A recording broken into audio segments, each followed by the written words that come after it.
আওয়ামী লীগ নিষিদ্ধের অন্তর্বর্তী সরকারের কোনো পরিকল্পনা নেই। প্রধান উপদেষ্টা ডক্টর মোহাম্মদ ইউনূসের এমন বক্তব্য প্রত্যাহার এবং আওয়ামী লীগকে নিষিদ্ধ ঘোষণার দাবিতে রাজধানীতে বিক্ষোভ করেছে বিভিন্ন সংগঠন। ঢাকা বিশ্ববিদ্যালয়ে বিক্ষোভ কর্মসূচি পালন করেছেন শিক্ষার্থীরা। বিক্ষোভ মিছিল থেকে বলা হয়, আওয়ামী লীগের পুনর্বাসন করতে চাইলে এদেশে রক্তের বন্যা বয়ে যাবে। আরও জানাচ্ছেন শিমুল খান। শুক্রবার জুমার নামাজের পর ইনকিলাব মঞ্চ ও বাংলাদেশ গণতান্ত্রিক ছাত্র সংসদের আয়োজনে ঢাকা বিশ্ববিদ্যালয় এলাকায় ফ্যাসিস্ট আওয়ামী লীগকে ফেরানোর ষড়যন্ত্রের প্রতিবাদে বিক্ষোভ মিছিল করা হয়। আওয়ামী লীগকে নিয়ে যদি ইলেকশন করতে হয়, বাংলাদেশে রক্তের যমুনা বয়ে যাবে। যতক্ষণ না বাংলাদেশের জুলাইকে ধারণ করে আওয়ামী লীগকে নিষিদ্ধ করা না হচ্ছে, ততদিন পর্যন্ত আমরা আজাদির জন্য আন্দোলন করে যাব। বিক্ষোভে বক্তারা বলেন, বাংলাদেশের সকল সিদ্ধান্ত আসবে জুলাই আগস্টের যোদ্ধাদের মাধ্যমে। জুলাই মাসের 2000 শহীদ আমাদের এজন্য হয়নি যে আবার নামে বেনামে বিভিন্ন ব্যক্তির মাধ্যমে আওয়ামী লীগকে ফিরিয়ে এনে বাংলাদেশে আরো একটি গণহত্যার মঞ্চ তৈরি করা হবে। সেজন্য আমরা জুলাই মাসে রক্ত দেইনি। 5 আগস্টের পর বারবার প্রতিবিপ্লব করে আমাদের এই নতুন বাংলাদেশের স্বপ্নকে ধূলিসাৎ করে দেওয়ার চেষ্টা করা হয়েছে। যতদিন পর্যন্ত আমাদের শরীরে এক বিন্দু রক্ত আছে, আমরা ততদিন পর্যন্ত বাংলাদেশে আওয়ামী লীগের রাজনীতি ফিরে আসতে দেব না। দেশে আওয়ামী লীগ নামে ও নৌকা প্রতীকে বাংলাদেশে আর কোনো রাজনীতি চলবে না। অবিলম্বে আওয়ামী লীগ নিষিদ্ধের বিষয়ে সরকারের বক্তব্য প্রত্যাহারের দাবি করেন বক্তারা। শিমুল খান, মাই টিভি, ঢাকা। পলাতক স্বৈরাচারের দোসরদের পুনর্বাসনের সুযোগ দেওয়া হবে না বলে হুঁশিয়ারি দিয়েছেন বিএনপির ভারপ্রাপ্ত চেয়ারম্যান তারেক রহমান।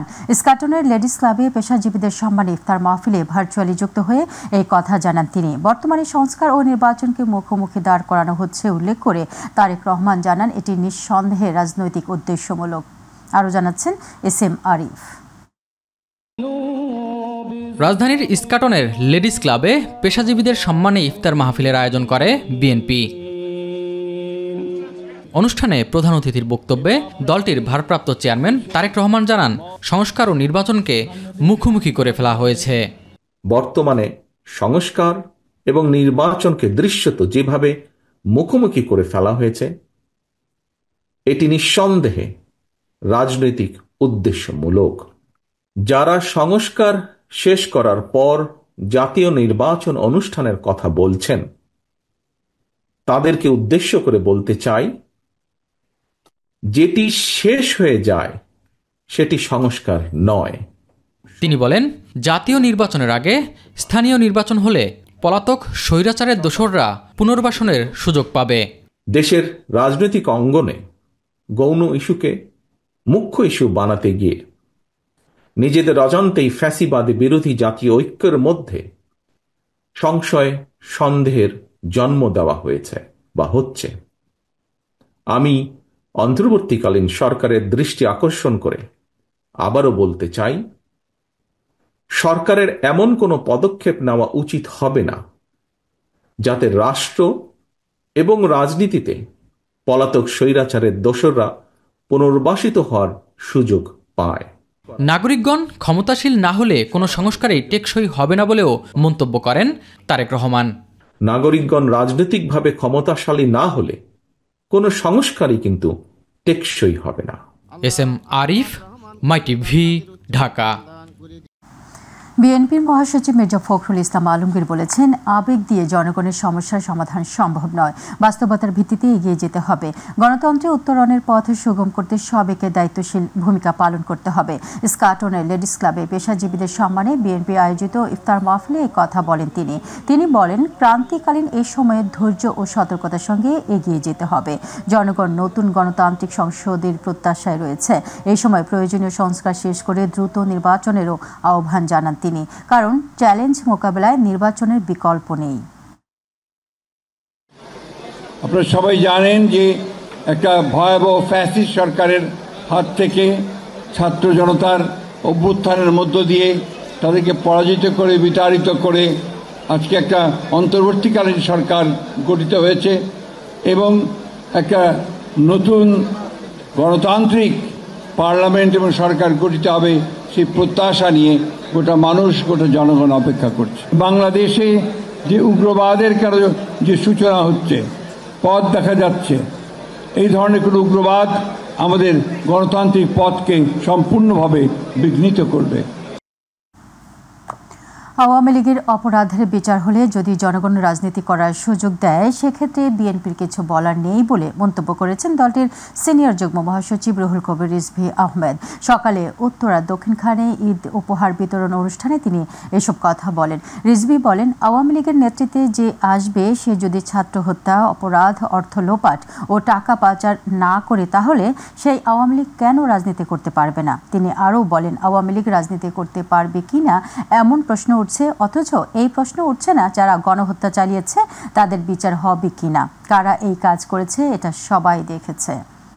জনগণ যদি তাদেরকে রাজনীতি করার সুযোগ দেয় সেখানে তো আমাদের কিছু বলার নাই। যে লোক আওয়ামী লীগের নেতৃত্বে আসবেন সে যদি অপরাধ না করে, সে যদি ছাত্র হত্যা না করে, সে যদি কোনো অর্থ লোপাট না করে, টাকা পাচার না করে, এরকম লোক যদি নেতৃত্বে আসে তাহলে সেই আওয়ামী লীগ কেন রাজনীতি করতে পারবে না।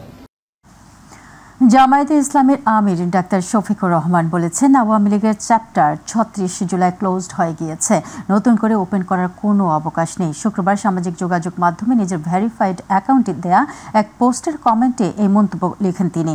আওয়ামী লীগের পুনর্বাসন জনগণ মেনে নেবে না এমন হ্যাশট্যাগ দিয়ে লেখা পোস্টে জামায়াতে আমির লেখেন, বর্তমান পরিস্থিতিতে সর্বস্তরের জনগণকে সংযত, সতর্ক ও ঐক্যবদ্ধ থেকে দল মতের ঊর্ধ্বে উঠে দেশের বৃহত্তর স্বার্থে দায়িত্বশীল ভূমিকা পালন করার আহ্বান জানায়। এই সময় দেশকে অস্থিতিশীল করার জন্য পতিত ফ্যাসিবাদীরা দেশের ভিতরে এবং বাহিরে নানান ষড়যন্ত্রে লিপ্ত জানিয়ে তিনি লেখেন, জনগণ অগ্রাধিকার ভিত্তিতে গণহত্যার বিচারটাই দেখতে চায়। এমন মন্তব্য করে তিনি লেখেন, এর বাইরে অন্য কিছু ভাবার কোনো সুযোগ নেই। আওয়ামী লীগের রাজনীতি নিয়ে প্রধান উপদেষ্টার বক্তব্য প্রত্যাখ্যান করেছে জাতীয় নাগরিক পার্টি এনসিপি। রাতে দলটির আহ্বায়ক নাহিদ ইসলাম এক প্রেস ব্রিফিংয়ে বলেছেন, জুলাইয়ের হত্যাকাণ্ডের খুনিদের বিচারের কার্যক্রম দৃশ্যমান হতে হবে। এছাড়া আওয়ামী লীগের নিবন্ধন বাতিল করতে হবে। আওয়ামী লীগ এখন গণতান্ত্রিক ও রাজনৈতিক দল নয়, ফ্যাসিবাদী দল। জুলাই হত্যাকাণ্ডের বিচার চলাকালীন সময়ে আওয়ামী লীগের রাজনীতি নিষিদ্ধ করতে হবে। সম্প্রতি অন্তর্বর্তীকালীন সরকারের প্রধান উপদেষ্টা মন্তব্য করেছেন, আওয়ামী লীগ নিষিদ্ধের কোনো পরিকল্পনা সরকারের নেই। আমরা তার এই বক্তব্যের নিন্দা জানাই। আওয়ামী লীগ কর্তৃক সংগঠিত পিলখানা হত্যাকাণ্ড, শাপলা হত্যাকাণ্ড, আগ্রাসন বিরোধী আন্দোলনে হত্যাকাণ্ড, গুম, ক্রসফায়ার, ভোট ডাকাতি সহ জুলাই হত্যাকাণ্ডের বিচার প্রশ্নে কার্যকর অগ্রগতি দৃশ্যমান হওয়ার আগে রাষ্ট্রের দায়িত্বশীল পদ থেকে এ ধরনের বক্তব্য অনাকাঙ্ক্ষিত। এনসিপি মনে করে বিচারিক কার্যক্রমের পরিণতি দৃশ্যমান হতে হবে। আত্মপ্রকাশের পর থেকে আমরা দ্ব্যর্থহীনভাবে বলেছি, কৃত অপরাধের বিচার, দায় স্বীকার, অনুশোচনা, পাপ মোচন ব্যতীত আওয়ামী লীগের দল হিসেবে ক্রিয়াশীল থাকার পক্ষে যে কোনো ধরনের তৎপরতা ফ্যাসিস্টদের পুনর্বাসনের সামিল। এনসিপি জুলাই গণহত্যা সহ বিগত ফ্যাসিবাদী রেজিমে সংঘটিত অপরাপর গণহত্যা ও মানবতা বিরোধী অপরাধের বিচারের নিশ্চয়তা চায়। বিচার চলাকালীন আওয়ামী লীগের নিবন্ধন বাতিল করতে হবে এবং এই মাফিয়া গোষ্ঠীর রাজনীতিতে ফেরানোর যে কোনো প্রচেষ্টাকে এনসিপি প্রতিহত করার অঙ্গীকার ব্যক্ত করছে। আসন সমঝোতার ভিত্তিতে জাতীয় নাগরিক পার্টি এনসিপির কাছে আওয়ামী লীগকে পুনর্বাসনের প্রস্তাব দেওয়ার খবরে যুব ক্রীড়া উপদেষ্টা আসিফ মাহমুদ সজীব ভুঁইয়া বলেছেন, গণহত্যার বছর না ঘুরতেই আওয়ামী লীগকে ফেরানোর খায়েশ বিপজ্জনক। শুক্রবার সামাজিক যোগাযোগ মাধ্যম ফেসবুকে এক পোস্টে তিনি এই কথা বলেন। উপদেষ্টা বলেন, আমরা কবে থেকে জার্মানি, ইতালির থেকে বেশি ইনক্লুসিভ ডেমোক্রেটিক হয়ে গেলাম। গণহত্যার বছর না ঘুরতে আওয়ামী লীগকে ফেরানোর খায়েশ বিপজ্জনক। রাজনৈতিক দলগুলো যদি নিজেরা অন্তর্দ্বন্দ্বে না জড়ায় তাহলে আওয়ামী লীগ কখনোই আর রাজনীতিতে ফিরতে পারবে না বলে জানিয়েছেন তথ্য উপদেষ্টা মাহফুজ আলম। রাজধানীর ফকিরাপুলে ঢাকাস্থ নৌফেল আয়োজিত জুলাই গণ অভ্যুত্থানে আহত শহীদদের স্মরণে দোয়া ও আলোচনা সভায় তিনি এইসব কথা বলেন। ডিসেম্বরের মধ্যে জাতীয় নির্বাচন হবে এবং এই নির্বাচনের জন্য সবাইকে প্রস্তুতি নেওয়ার আহ্বানও জানান মাহফুজ আলম। আরও জানাচ্ছেন জাহিদ আহমেদ বাবু। ঢাকায়স্থ নোয়াখালী, ফেনী ও লক্ষ্মীপুর সোসাইটির আয়োজনে জুলাই গণ অভ্যুত্থানে আহত ও শহীদদের স্মরণে আয়োজিত এই আলোচনা সভা। এতে প্রধান অতিথি হিসেবে চলমান রাজনৈতিক পরিস্থিতি নিয়ে কথা বলেন তথ্য উপদেষ্টা মাহফুজ আলম। আওয়ামী লীগের প্রশ্নে কোনো ছাড় নয়, বরং 72, 73, 74 সালের আওয়ামী লীগের ক্ষমতার যে অপব্যবহার সেটা আপনারা দেখেছেন। এখন কথা উঠছে বঙ্গবন্ধুর আওয়ামী লীগ বলতে একটা জিনিস, বঙ্গবন্ধুর আওয়ামী লীগ কোনো দুধে দোয়া তুলসী পাতা না। রাজনৈতিক দলগুলো যদি নিজেরা অন্তর্দ্বন্দ্বে না জড়ায় তাহলে আওয়ামী লীগ কখনোই রাজনীতিতে ফিরতে পারবে না বলে জানান তিনি। আপনারা ইতিমধ্যে প্রমাণ পেয়েছেন আওয়ামী লীগ কোনো দেশীয় শক্তি নয়, এটা মূলত এখানে বিদেশ থেকে ট্রান্সপ্ল্যান্টেড একটা শক্তি।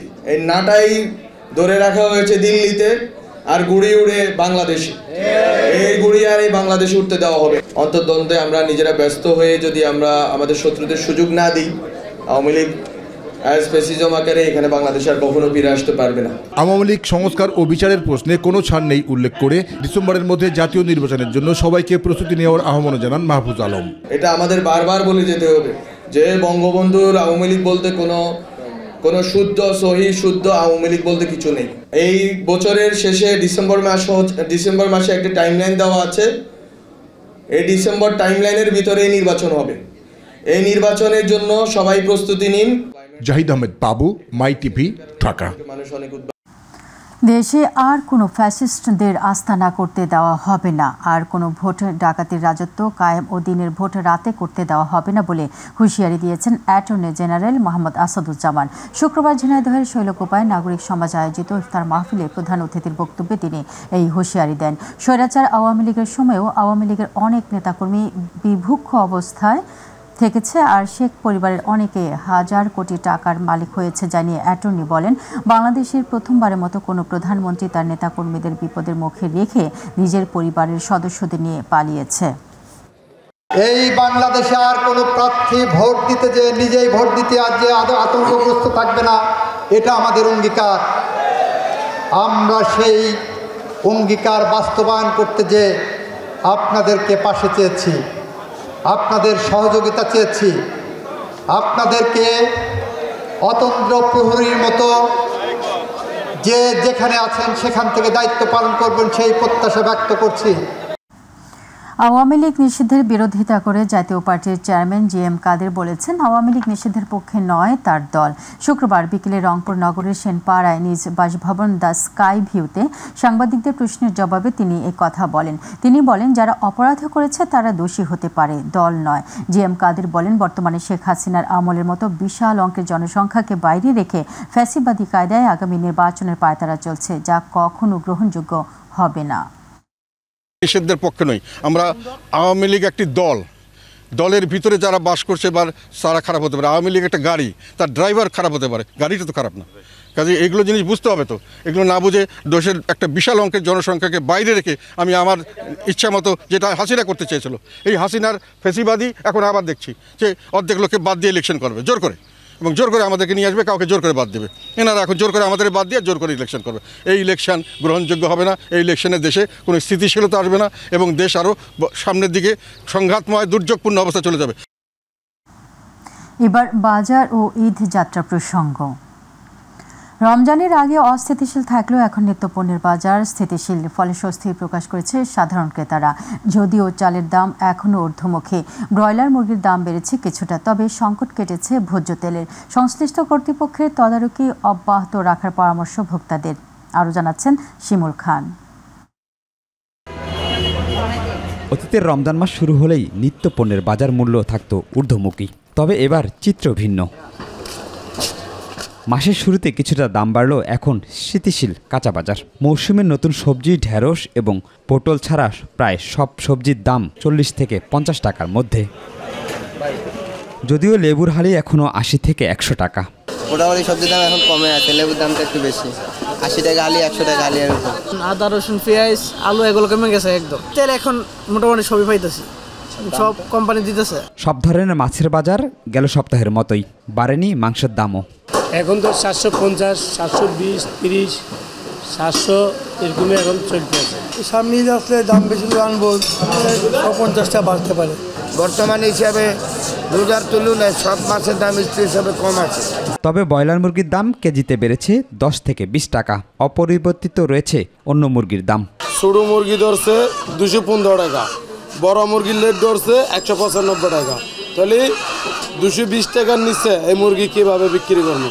ব্রয়লার মুরগির বাজারটা অনেক বেশি দামটা।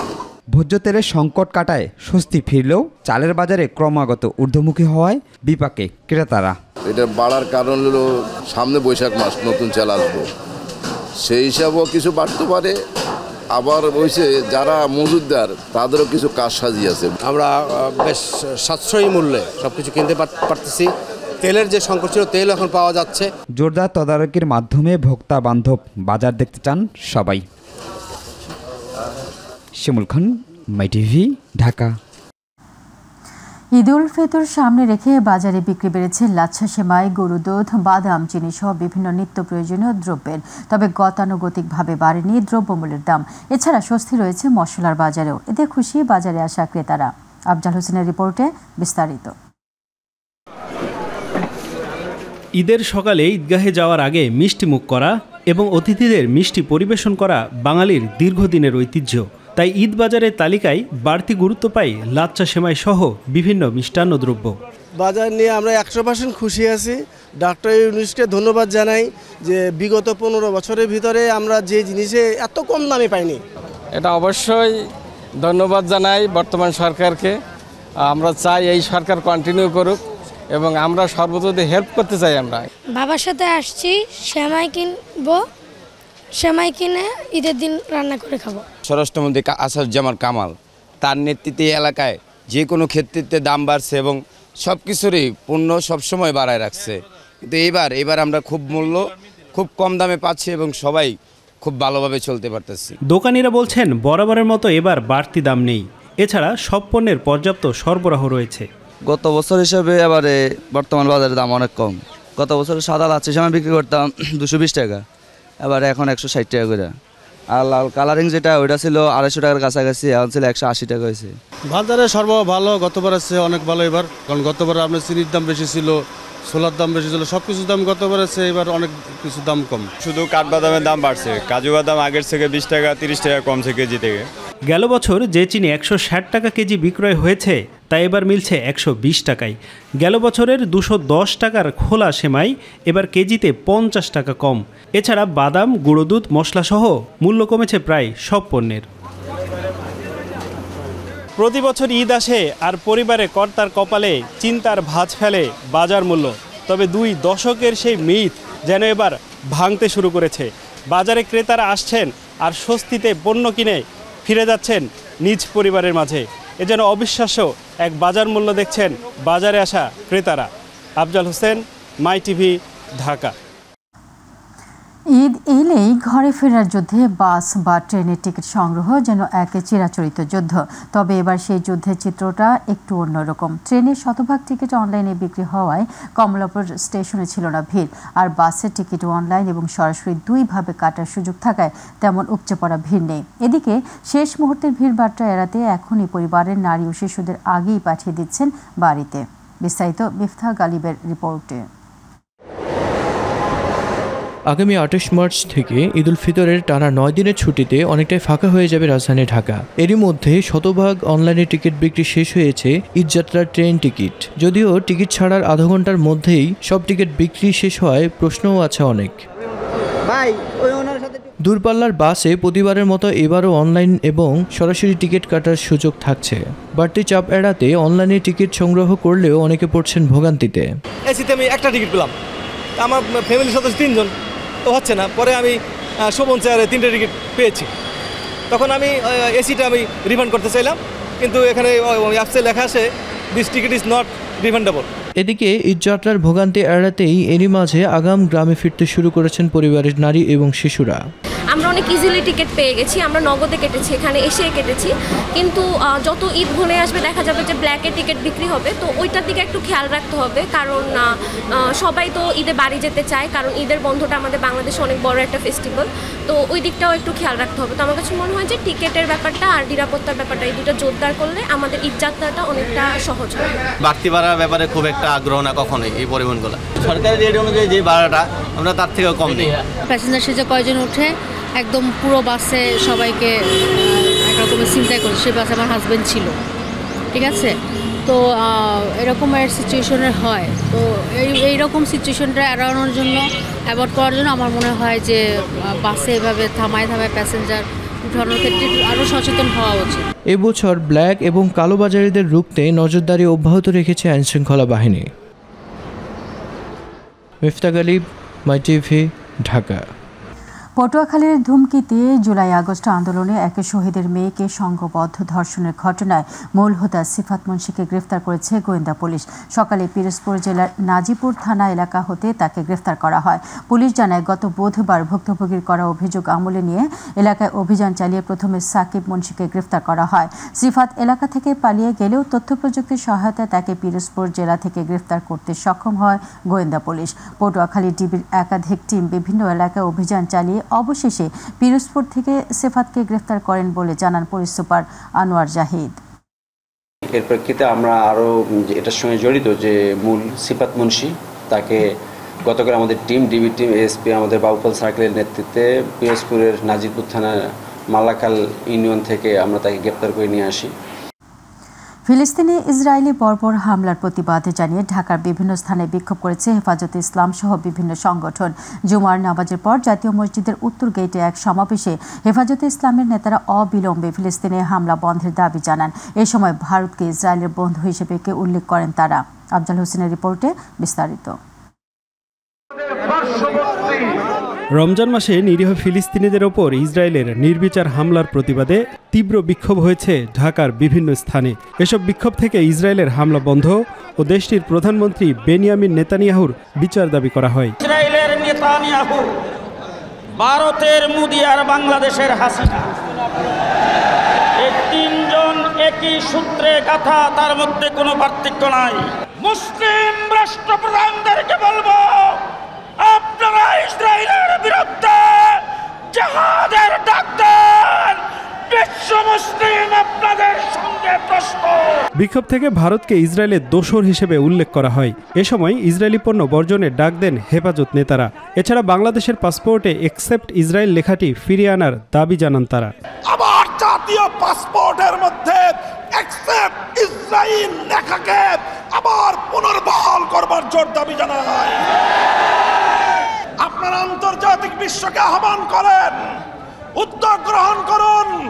বাংলাদেশ আর শুধুমাত্র আন্তর্জাতিক অঙ্গনে নীরব দর্শকের ভূমিকা পালন করতে চায় না। এদিকে ফিলিস্তিনে হামলার প্রতিবাদে টিএসসিতে বিক্ষোভ করেছে ইনকিলাব মঞ্চ।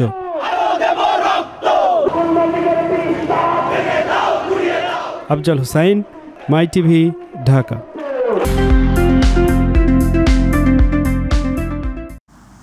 মালয়েশিয়ার কুয়ালালামপুর আন্তর্জাতিক বিমানবন্দর থেকে 51 বাংলাদেশিকে আটক করেছে দেশটির সীমান্ত নিয়ন্ত্রণ ও সুরক্ষা সংস্থা AKPS। প্রতিনিধি আশরাফুল মামুন জানান, সংস্থাটি জানিয়েছে আটক বাংলাদেশিরা অবৈধভাবে মালয়েশিয়ায় প্রবেশের চেষ্টা করে। প্রয়োজনীয়তা পূরণে ব্যর্থ হয় তাদের প্রবেশ প্রত্যাখ্যান করা হয়েছে। বৃহস্পতিবার কুয়ালালামপুর বিমানবন্দর থেকে তাদের আটক করা হয়। এক বিবৃতিতে AKPS জানিয়েছে, কুয়ালালামপুর আন্তর্জাতিক বিমানবন্দর টার্মিনাল 1-এর আগমন হলে 67 বিদেশিকে তল্লাশি চালানো হয়। এর মধ্যে 51 জন বিভিন্ন অপরাধে জড়িত তা শনাক্ত করা হয়। পরে তদন্তের জন্য তাদের অপারেশন অফিসে নিয়ে যাওয়া হয়। পরিদর্শনে দেখা গেছে তারা বিভিন্ন অপরাধ করেছে, যার মধ্যে রয়েছে ভুয়া হোটেল বুকিং, নথি ব্যবহার ও অভিবাসন চেক এড়ানোর চেষ্টা করা। সিয়াম সাধনার মাস রমজানের ফজিলত এবং গুরুত্বপূর্ণ তুলে ধরে রিয়াদে বেগম খালেদা জিয়ার সুস্থতা কামনায় ইফতার ও দোয়া মাহফিলের আয়োজন করে প্রবাসী চাঁদপুর জেলা বিএনপি। সৌদি আরব প্রতিনিধি আব্দুল হালিম নিহন জানান, প্রবাসী চাঁদপুর জেলা বিএনপির সাধারণ সম্পাদক মাসুদ হোসেন ও সিনিয়র সহসভাপতি আব্দুল রাজ্জাক গাজীর উপস্থাপনায় অনুষ্ঠানে সভাপতিত্ব করেন সৌদি আরব চাঁদপুর জেলা বিএনপির সভাপতি ফখরুল ইসলাম বিলাস। অনুষ্ঠানের প্রধান অতিথি সৌদি আরব চাঁদপুর জেলা বিএনপির উপদেষ্টা বশির সরকার। প্রধান বক্তা ছিলেন সৌদি আরব পূর্বাঞ্চল দাম্মাম প্রাদেশিক বিএনপির সভাপতি ফারুক হোসেন মোল্লা। বিশেষ অতিথি হিসেবে বক্তব্য রাখেন প্রবাসী চাঁদপুর জেলা বিএনপির সাবেক সভাপতি তাজুল ইসলাম গাজী। স্বাগত বক্তব্য রাখেন সৌদি আরব প্রবাসী চাঁদপুর জেলা বিএনপির সাবেক সভাপতি শরীফ হোসেন খান। পবিত্র মাহে রমজান উপলক্ষে বাংলাদেশ রিপোর্টার্স ইউনিটি UAE এর আয়োজনে ইফতার ও দোয়া মাহফিল অনুষ্ঠিত হয়েছে। দুবাই প্রতিনিধি মহিউল করিম আশিক জানান, সংগঠনের সভাপতি সিরাজুল হকের সভাপতিত্বে ও সাংগঠনিক সম্পাদক শামসুর রহমান সোহেলের সঞ্চালনায় প্রধান অতিথি ছিলেন মোহাম্মদ জসিম উদ্দিন। বিশেষ অতিথি ছিলেন আমিরাত কমিউনিটি নেতা প্রকৌশলী সালাউদ্দিন আহমেদ, রিপোর্টার্স ইউনিটির যুগ্ম সাধারণ সম্পাদক সরওয়ার উদ্দিন রনি, দপ্তর সম্পাদক ফখরুদ্দিন মোল্লা, আপ্যায়ন সম্পাদক মামুনুর রশিদ, সাগরচন্দ্র স্বপন, প্রবাসী সাংবাদিক সমিতির সভাপতি সাইফুল ইসলাম তালুকদার, বাংলাদেশ প্রেস ক্লাবের সভাপতি মামুনুর রশিদ। পরে দেশ ও জাতির কল্যাণে দোয়া ও মোনাজাত করা হয়। পবিত্র মাহে রমজান উপলক্ষে বাহরাইনে বাংলাদেশি মালিকানাধীন একটি প্রতিষ্ঠানের উদ্যোগে ইফতার ও দোয়া মাহফিল হয়েছে। বাহরাইন প্রতিনিধি শাহিন শিকদার জানান, দেশটির রাজধানী মানামা আল উসরা রেস্টুরেন্টে কোম্পানির ম্যানেজিং ডিরেক্টর কামাল আহমেদের সভাপতিত্বে ও মোহাম্মদ আব্দুল হান্নানের পরিচালনায় এবং মোহাম্মদ সোহেল মিয়ার কোরআন তেলাওয়াতের মধ্য দিয়ে অনুষ্ঠানটি শুরু করা হয়। অনুষ্ঠানের প্রধান অতিথি ছিলেন বাংলাদেশ দূতাবাসের তৃতীয় সচিব Mohammad Mamunur Rashid. Guest of honour ছিলেন বাংলাদেশ বিজনেস ফোরাম বাহরাইনের সাবেক সভাপতি মোহাম্মদ আইনুল হক। শুভেচ্ছা বক্তব্য মোহাম্মদ জয়নাল আবেদিন। স্বাগত বক্তব্য রাখেন বাংলাদেশ বিজনেস ফোরাম বাহরাইনের সাবেক সাধারণ সম্পাদক মোহাম্মদ জসিম উদ্দিন।